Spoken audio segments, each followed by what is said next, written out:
Good news you can use when you have a phone, yeah. She got the good news you can use.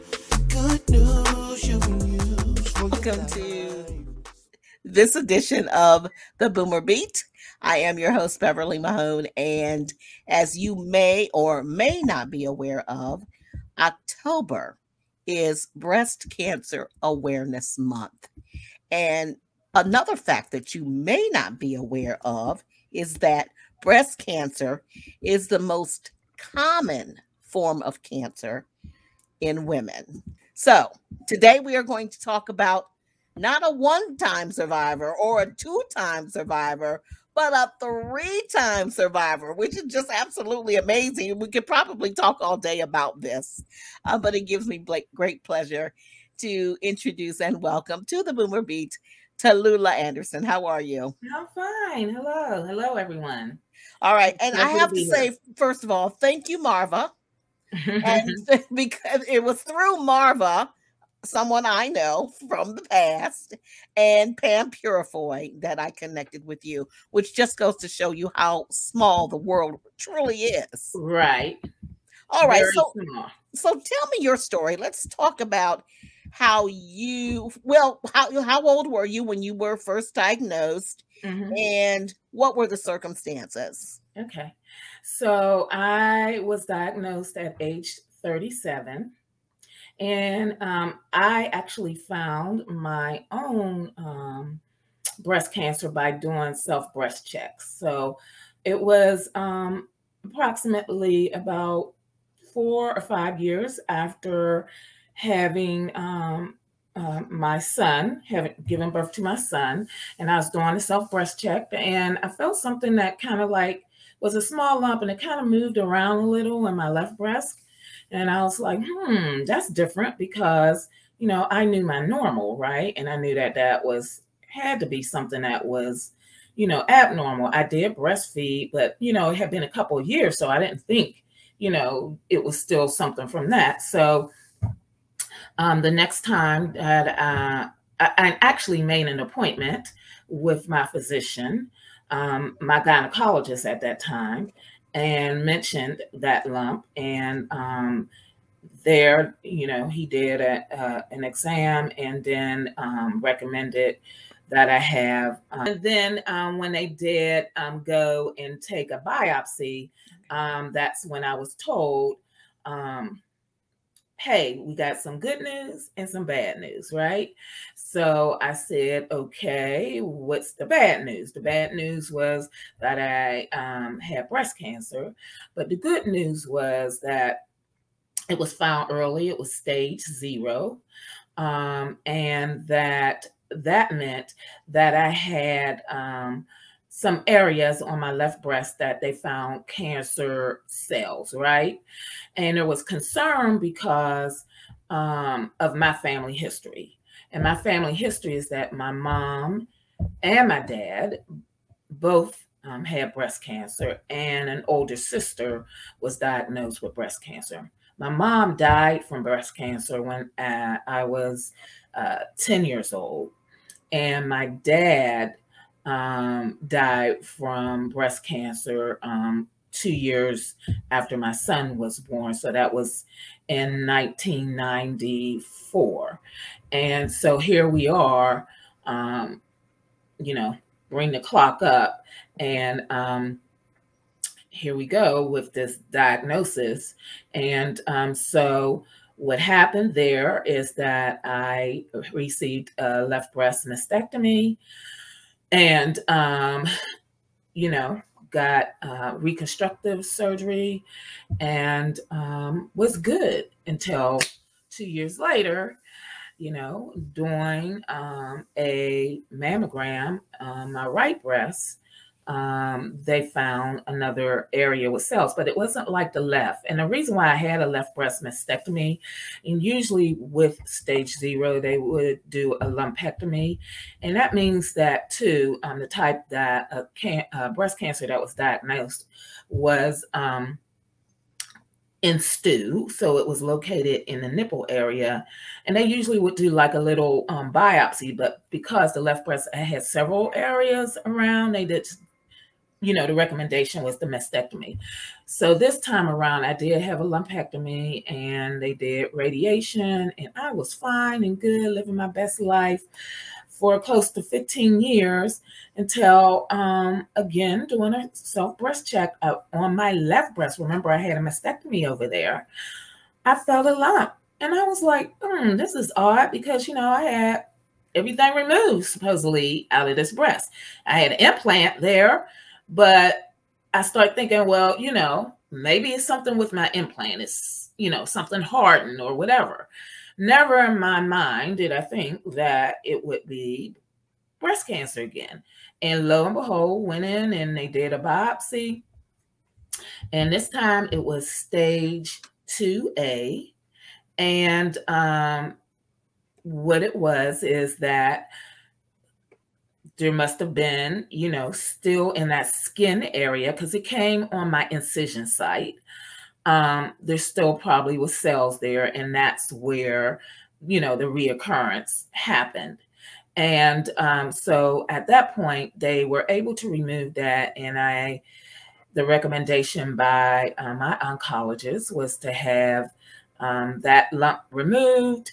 And then I opted to just have all the tissue taken out of my right side of my breast. I had, at that time, the first time, 4 treatments of chemotherapy. And yes, I lost all my hair, but it grew back. And I also did some things like, you've heard of Angelina Jolie, whose mom died from breast cancer.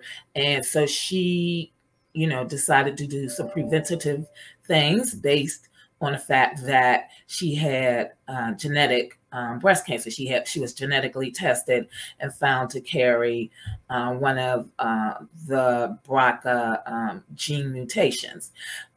So happens, what I didn't mention is after my first diagnosis, it was recommended that I get tested, and I did. And so my breast cancer was genetically connected from my dad's side of the family. Even though my mom had breast cancer too, after genetically testing me and looking at the family history, it was found that it came from my dad's side. So at that time, like Angelina Jolie, I did some things that would lower my risk of another reoccurrence, because my breast cancer fed off of estrogen. So I had to do whatever possible to lower my estrogen, right? So I had my a non-invasive surgery and had my ovaries and fallopian tubes only removed. And because they say, estrogen, the fallopian tubes is the culprit that throws that.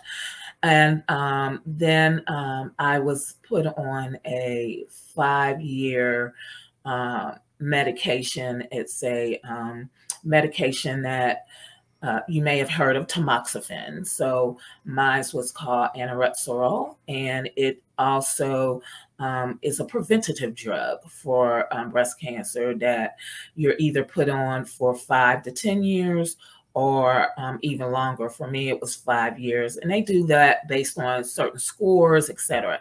So since that time, it's 7 years now, I've been cancer-free and again, living my best life.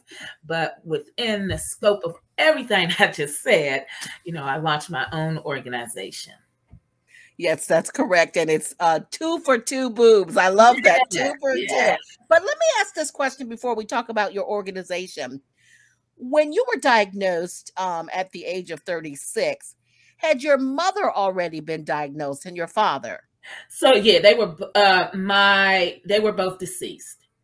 Okay, so they were both deceased. So you knew. Yeah, they were both deceased. So my mom, actually, when she was diagnosed, she was in her late 40s, and my dad was diagnosed in his 60s.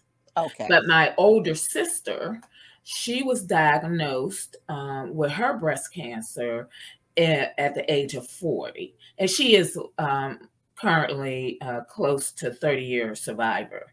So, and so those three, and those three were diagnosed prior to my diagnosis.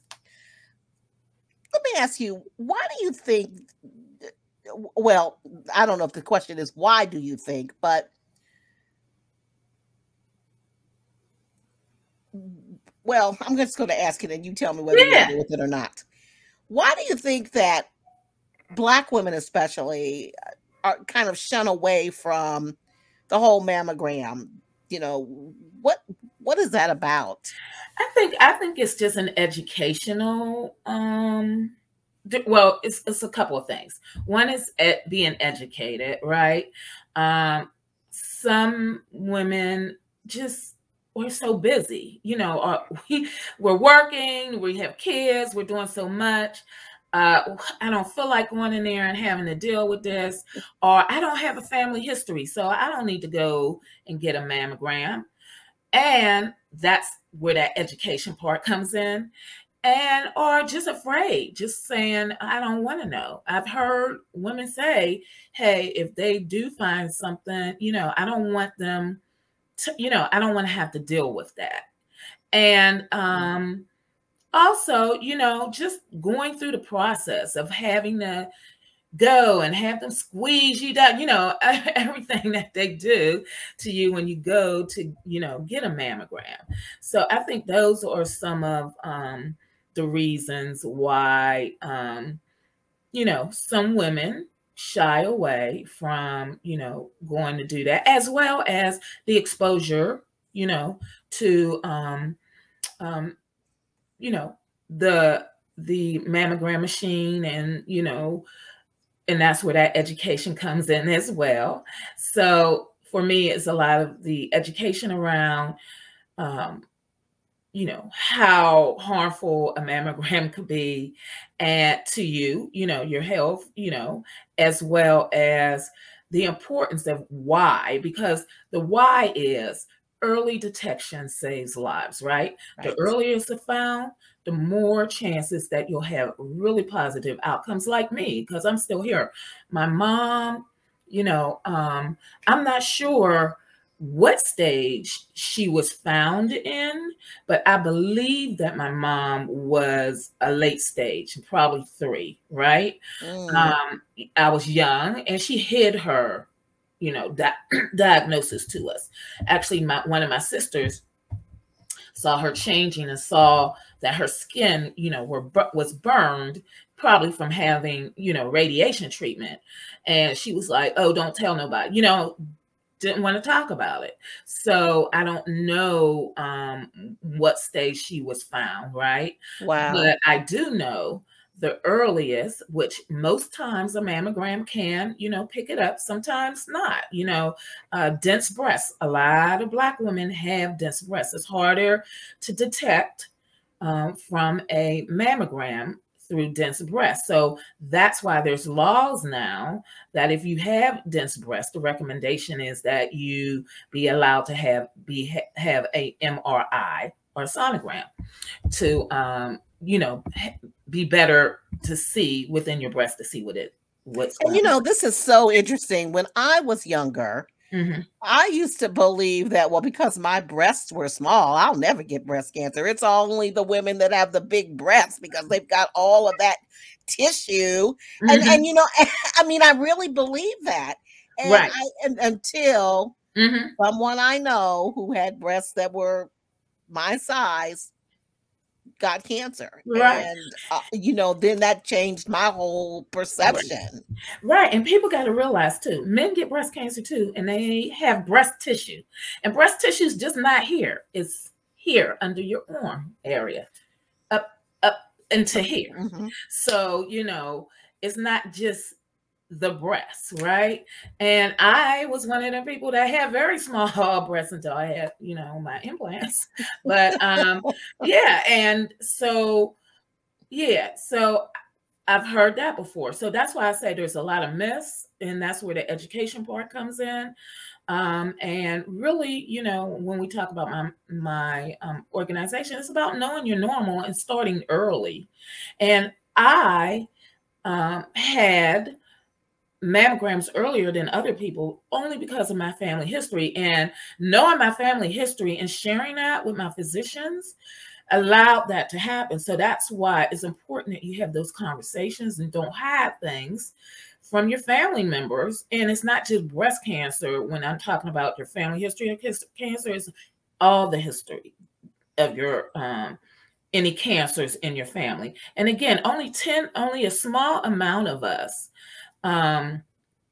maybe like 5%, is connected genetically. So outside of that, it's not genetically breast cancer. So meaning that most of the women diagnosed today, they don't have family members who have breast cancer. Right. Right. Exactly.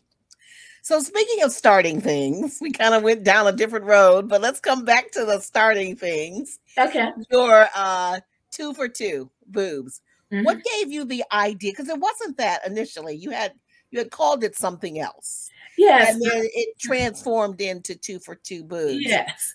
What gave you the idea to start such an organization when your whole life and career had really been in a different direction? You were like, big shot media, with BET, doing all of these wonderful things. So what made you decide to make a different transition? Right.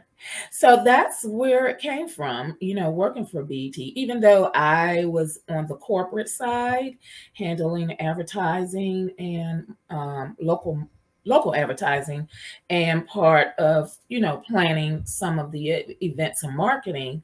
I knew that for me, it was sharing the information that helped, hopefully, to save lives, because for me, it was all about that early detection, right? And my mom was no longer here because probably late stage. My dad, and most men, they ignore, right?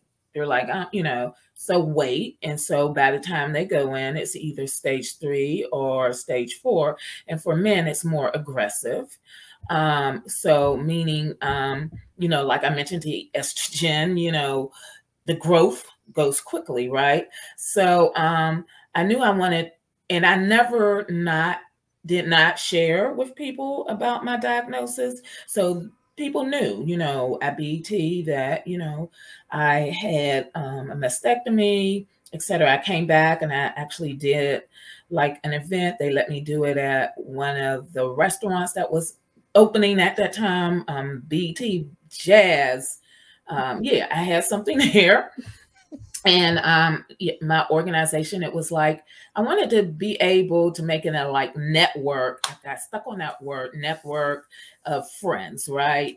Just a network, and as friends, we're sharing out information, etc. And then it came to me in a dream one night, you need a call out, right? What would that call out be? What's the call to action? And that call to action for me was take 2 minutes, right, to check your 2. So that's where the 2 for 2 boobs came in. Okay. And so it's just take 2 minutes, like 2 minutes, less than 2 minutes. You could brush your teeth. You could do a lot of stuff. So just take that 2 minutes and check yourself monthly, right? That can make such a big difference. But you still got to have your mammograms, because like I said, checking yourself, it's not all the time a lump, right?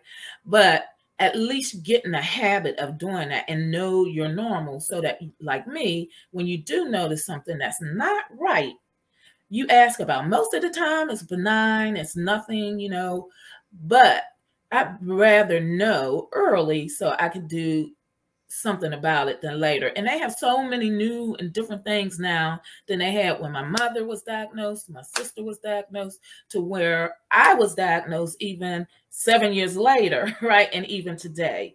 And the outcomes are so much better, right? And even for late stage, it's so much better. I have a couple of friends who are metastatic. That means the breast cancer have moved through in other parts of their body. I had a young lady, she'll tell you proudly and boldly, I am a warrior. I'm thriving in my life. I have breast cancer, and I got, a spot on my hip and on my lung and on this parts of my body. But she's a nurse. She go to work every day. She got a farm. She got a husband. She's living her life because there's medication that's keeping that from growing and moving anywhere else in her body. So you have people who are metastatic for years, 10, 20. I met a woman, she's 20 years metastatic. So not being afraid of the diagnosis, but it's better to know than not know, and know that you could have done something about it and now it's too late. Well, with a big family, you have obviously had a lot of support around you to help you get through. But I understand that you have been a huge support for other women. My question, and I don't want anybody to take this the wrong way, because, somebody will say, well, Beverly, that was really kind of a mean question that you asked. But why take on somebody else's burdens when you've got your own? Again, for me, it's always been about supporting other women. And in my job at BET, most of us there were females, right? And pretty much we all had each other's back, right? We all were young and trying to succeed and do the best that we could, especially in that industry. And initially, when I first went to college, I wanted to go into PR. But I always wanted to be behind the scenes. I didn't necessarily want to be in front. So I believe I found an old yearbook and they asked that question, what do you see? And I said, behind the scenes working for the Oprah Winfrey Show. Never wanted to be in front, but I always was good with getting information, researching, and trying to share information. So for me, that was important to do. And I knew that in my conversations with the friends that I had, they took action because they were like, hey, I never knew the importance of, checking myself monthly, right? Or making sure that I got my screenings and et cetera. So I knew and within my family. So if I was able to bring information that made changes, positive changes for people, then I should share that out, right? So I would share my story. And so from there, I knew that the importance and the strength and the power behind my story. So that's one thing that I would encourage, especially when I started Networking Sisters or Friends, share your story, right? I would ask these women to write their story, and they would give me their picture. And at some of my community events, I would blow it up and I'd line them up. And the purpose of that was to show people who went by and read each story that from detection to diagnosis to treatment and beyond, we are all different, right? You just can't take a brush and just swipe it and say breast cancer. And it showed how powerful and strong these women were, right? Or how weak they were.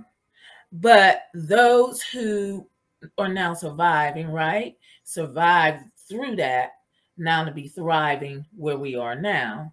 But it showed how they detected it so that people can see it was different for everyone, right? So that's why it's important for you, and for us to share. Everyone has a different story, a different journey. And when you're ready to share, some people don't, and that's fine. But those who do,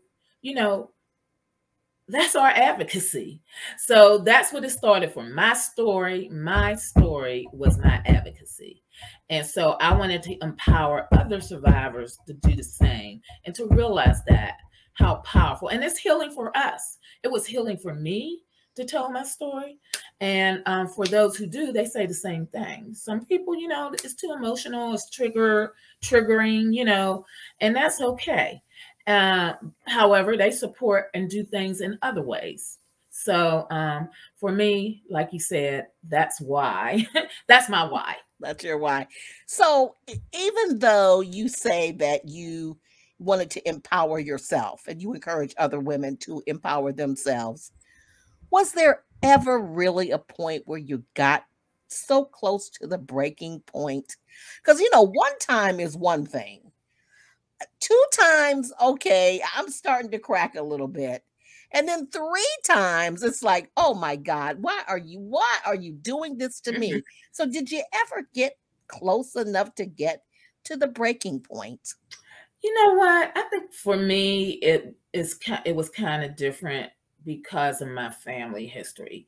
So I think even when I received my first diagnosis, I always had in the back of my head that it was a possibility, only because when I started going to, get my yearly, checkups from my doctors, especially my gynecologist, who would, do, a clinical exam.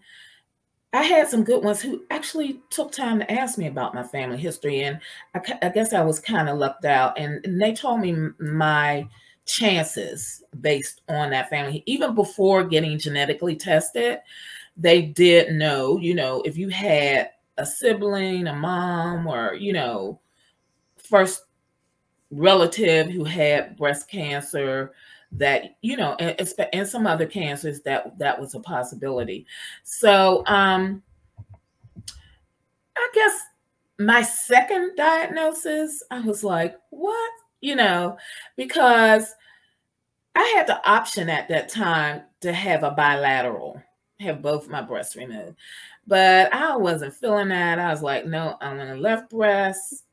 And I had an option. They was just coming out with tamoxifen that year. And it was a recommendation, but I looked at the side effects, which one was that, the possibility of getting pregnant wouldn't happen. So in my head, I was like, I might meet somebody, get married, want to have another kid. And, I opted not to do that. And today, I think that if I would have done those things, I probably wouldn't have had 3 diagnoses. But there's a possibility I could have. But I just felt my third time, after 15 years, it was shocking. However, I was always that one, you know what? Woe is me one day, but the next day, put on my big girl pants and go back and warrior through like I did the other times, and just ask God to keep me here longer, right? I know, the answer was, to me, you got much more to do. So I'm still here, and I can't no longer, and I think this too, I survived the first time, the second time. So I made it through. So I can't even look past and think of what if it happens again. I just have to thrive each day that I'm still here, each minute, each hour, each day, each month, each year, because every day is not promised. And we just saw that with so many deaths from COVID, right? Yeah.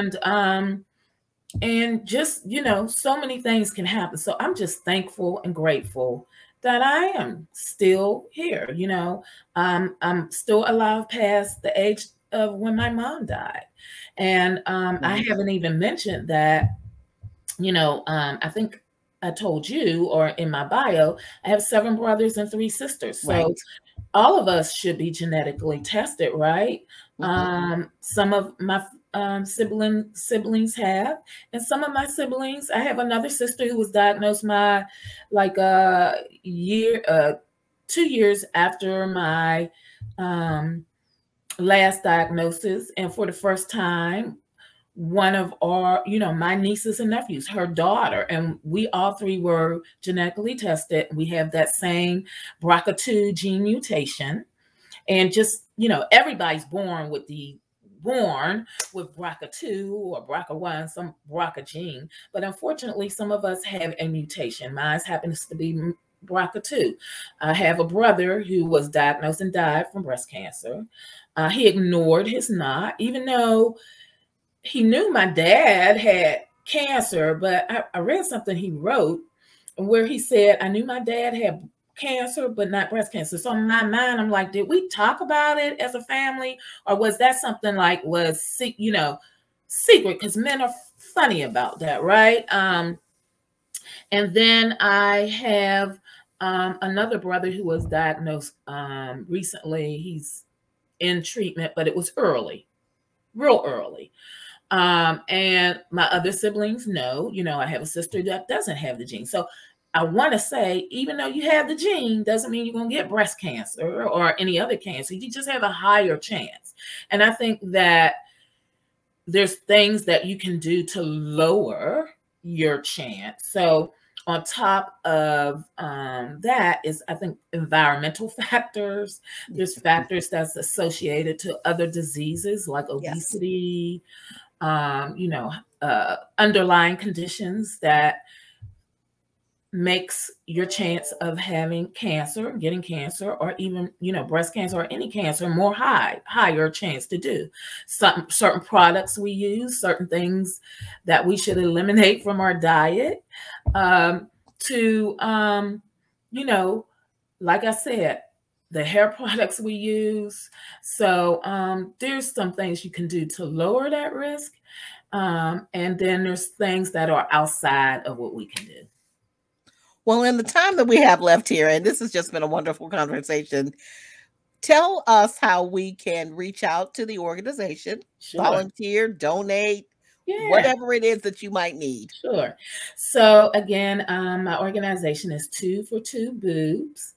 You can find us on our website, 2for2boobs.org, and social media, Instagram and Twitter at 2for2boobs. And on Facebook, we have a private Facebook group, but I'll let you join. Just go to 2for2boobs or 2for2 Shades Pink. And that's named for a play that I wrote that features 7 breast cancer survivors. And I'm a small grassroots organization. I don't get these big grants and all these things. It's my passion. I have a regular job, but I do this to continue to help save lives. I just started educating young girls with another smaller organization out of Atlanta.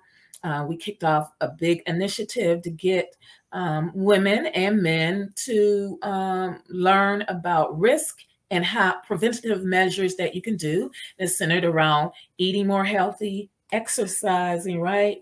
Cutting back on how much alcohol you drink and never to be smoking no cigarettes and half of the other stuff too, unless it's prescribed, right? So I welcome, any donations, or, I also send out a box of, I call comfort and care items to newly diagnosed breast cancer patients, or you might be a survivor that just needs to be uplifted and some love shown on you. My boxes are designed to hopefully bring a smile to your face. So it includes pink popcorn, and it might have, some fun things for, to take your mind off of everything else going on. And I named that box after my cousin who died from triple negative breast cancer, which is an aggressive breast cancer that a lot of younger Black women are being diagnosed with and dying more from. So, they're across the board, breast cancer affects non-Black white women more, are diagnosed, but more Black women are dying, and they're dying at a younger age. So that's why I started this whole Black Health Matters, Black Breast Cancer Matters initiative with this other organization to educate as early as teens to know you're normal, and to tell everybody, just take 2 minutes to check your tube monthly, get your mammogram, that dense breast, ask for an MRI, and have the conversation with your family. Find out your family history, right? Because when they found it connected to my dad, because when they do your genetic counseling, they look at both sides of your family, right? what cancers were in your family. And the way that it was determined that it came from my dad, the dominant gene, is because he had first cousins who had ovarian cancers, which is related to this genetic gene mutation. So it's prostate cancer. I have a brother that has prostate cancer. He has not been tested yet, but he probably probably has that gene. I'm not sure. So that's my hopefully what people are taking away from our conversation today. All right. Well, I am certainly honored and delighted to have connected with you. Now I feel like I have a new friend. Yes. Anytime. I do, maybe again, later we can talk about men and breast cancer. Yes. And I can share more. I took what my brother wrote. He was interviewed prior to his death, and I wanted to see if things have changed and how it is for men, because it was everything from going in and having a mammogram and how he felt to, the changes today, the way things were coded for women, he couldn't take advantage of because of his sex. So it was made for women, and that's the way that the bill or the law was written. So he couldn't take advantage. So I delve into that. So thank you. And I thank Marva for connecting us. And again, breast cancer just isn't October. It's 365 days of the year. And just be your health advocate. Take charge of your health. Push back on doctors that tell you, you're too young. No, there are women being diagnosed as early as 20 with breast cancer today. It's not the age, okay? And I hope that they lower the age, especially for Black women, to get screened earlier. Thank you so much, Tallulah, for sharing your story, your gift. And on that note, it is time to say goodbye. Goodbye. All right. Thank you so much. Wait a minute. We can go another hour or so, but we just can't.